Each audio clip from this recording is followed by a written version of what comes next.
Olá, eu sou a psicóloga Cleonaide e hoje eu quero conversar com você sobre a doença na família.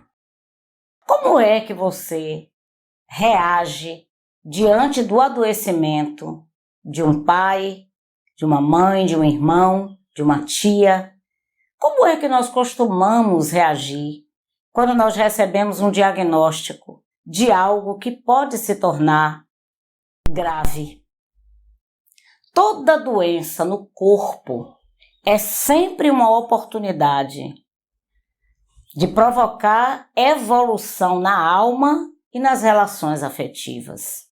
Quando nós estamos vivendo no dia a dia, trabalhando e estudando e viajando, e de repente um diagnóstico ele para a gente, ou o diagnóstico em nosso próprio corpo, ou o adoecimento no corpo de alguém que nós temos afetividade, parece que o mundo parou e que a gente não sabe mais o que vai fazer a partir daquele diagnóstico. Mas a doença na família sinaliza a nossa fragilidade. Todos nós somos frágeis. O ser humano faz parte da sua existência a vulnerabilidade. A doença na família faz lembrar a nossa humanidade. Nós não somos perfeitos, nós não somos fortes o suficiente como nós imaginávamos. Então, ter contato com a fragilidade da vida gera em muitas pessoas a percepção de finitude e causa em muitos níveis desespero, sensação de abandono ou a ideia fixa: eu devo ter feito alguma coisa errada para merecer estar com essa doença. Será que eu fiz alguma coisa contra alguém e agora eu estou recebendo essa doença na minha vida? Bem, todo ser humano ele adoece em alguma etapa da sua vida. Nada é permanente na existência humana, nem mesmo a sua saúde, nem mesmo a nossa vida.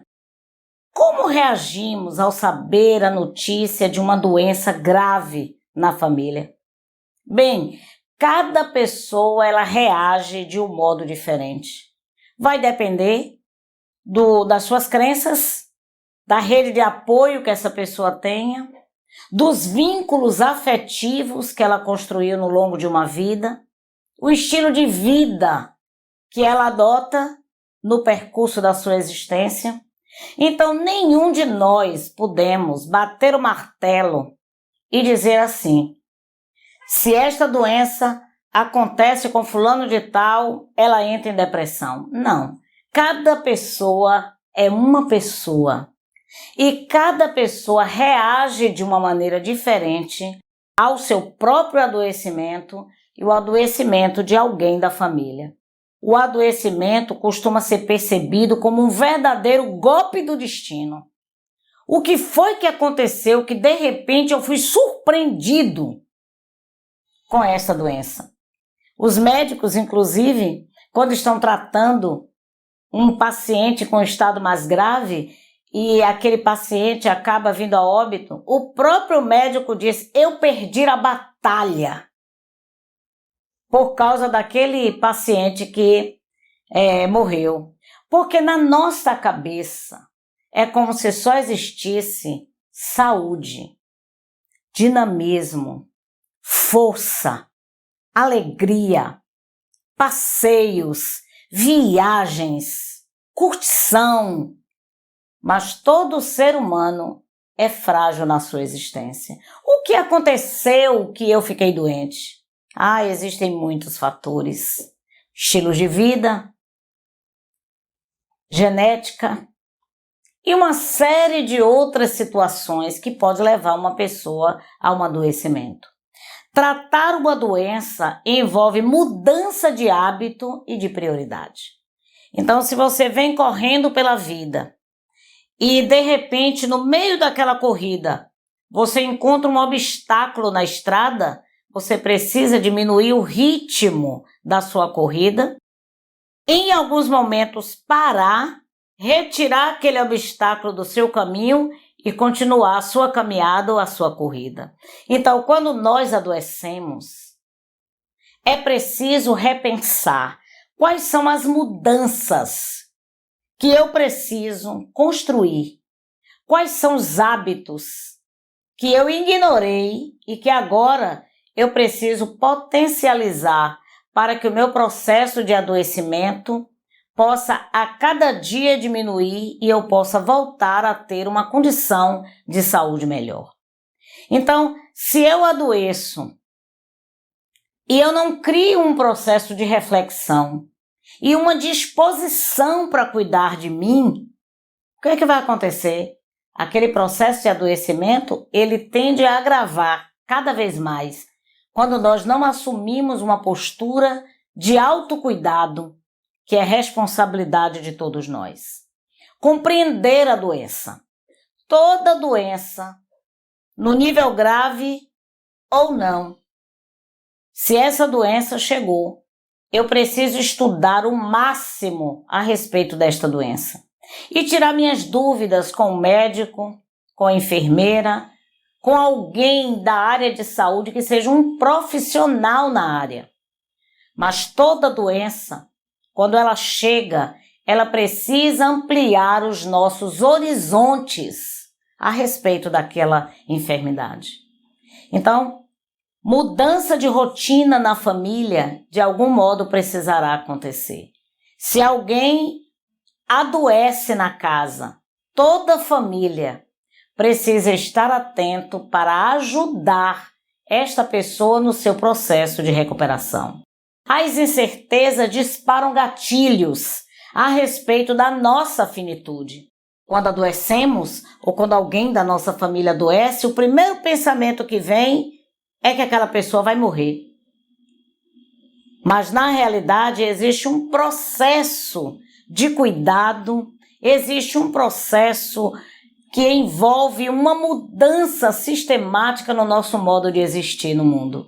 Cuidar-se no ponto máximo, naquilo que depende de nós. É possível, sim, criar uma rotina de mais cuidado antes de um diagnóstico. Mas no momento que esse diagnóstico acontece, eu preciso criar uma estrutura para que a cada dia eu possa apresentar um quadro de melhora no quadro clínico. Então, se você faz parte de uma família onde tem alguém doente, a pergunta principal que você precisa fazer é: como eu posso ajudar? Como eu posso oferecer alguma situação, algum benefício que possa gerar conforto para aquela pessoa? Agora, lembrando sempre, ninguém pode viver por outra pessoa. Por mais que eu ame uma pessoa, eu não posso obrigar aquela pessoa a tomar conta de si mesmo. Cada pessoa ela é responsável pelo seu corpo, ela é responsável pela sua vida. É comum que quando uma pessoa da nossa família adoece, aí nós passamos a querer tratar aquela pessoa como se ela fosse uma criança. Aí damos ordens naquela pessoa, impedimos aquela pessoa de fazer isso ou fazer aquilo. E o clima dentro da casa se torna um clima desagradável, porque há uma infantilização daquela pessoa que está doente. E quem está ao redor quer assumir a maternidade ou a paternidade daquele que está doente. Mas o convite desse vídeo é lembrar: ninguém pode viver a vida de outra pessoa. Então é por isso que cada indivíduo precisa se responsabilizar pelo seu próprio tratamento.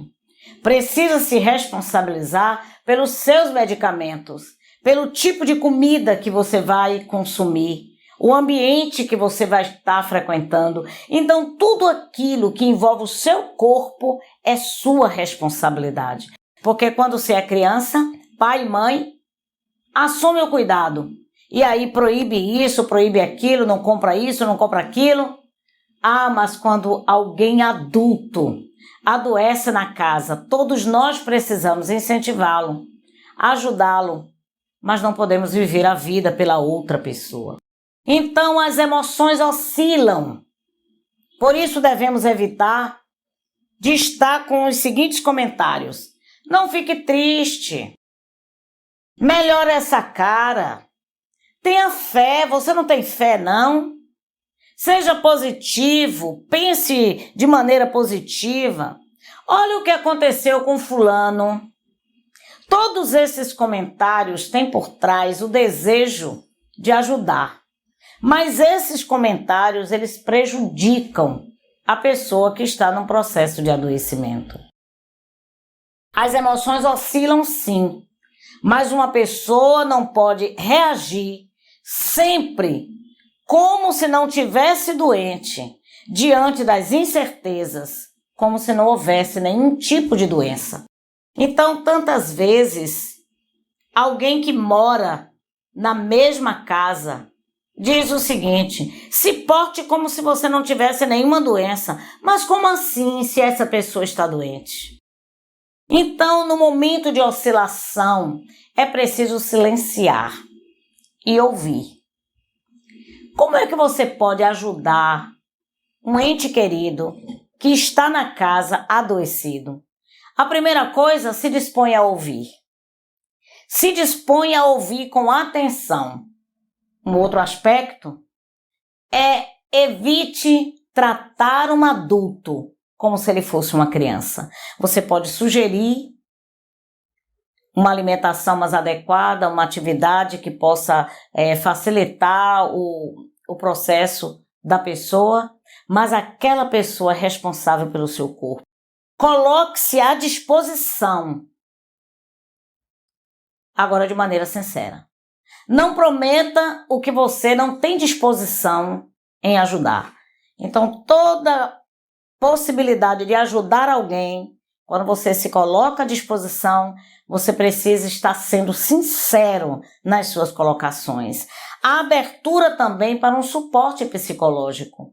Pode ser que você que esteja doente precise de um olhar de um profissional que lhe ajude a lidar com as mudanças do corpo, das emoções. Evite, então, a todo tempo se posicionar como se você fosse o médico daquela pessoa que está doente. A orientação médica, ela precisa ser seguida, e cada vez que nós tivermos dúvidas, aí devemos retornar àquele médico para receber as orientações devidas. Não compartilhe a experiência de outras pessoas dentro de casa, porque cada corpo ele reage ao adoecimento de maneira diferente. Desse modo, é importante pensar que a esperança de uma nova versão daquele que está doente, poder se recuperar e criar um novo estilo de vida, talvez a melhor versão de si mesmo. Um profundo sentimento de impotência, ele pode surgir, mas também pode abrir um espaço para um novo olhar a respeito de si mesmo, a respeito da vulnerabilidade humana, a respeito da família, dos amigos e daqueles que estão também à sua volta. E aí eu quero concluir essa pequena reflexão relembrando o grande filósofo Sócrates. Ele falou a respeito da doença dizendo o seguinte: declarou assim: se alguém procura a saúde, a primeira pergunta que você deve fazer é: você está disposto a evitar no futuro as causas da doença? Se esta pessoa disser: eu não quero mexer com isso, aí você vai dizer: deixe-o em paz e ajude, permitindo que ele viva as suas escolhas.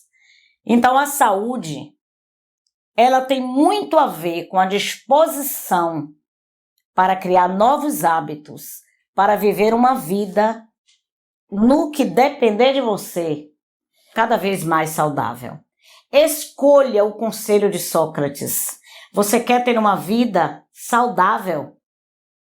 Então pague o preço por ela. Faça tudo aquilo que você precisa fazer para se manter saudável. Um grande abraço para você.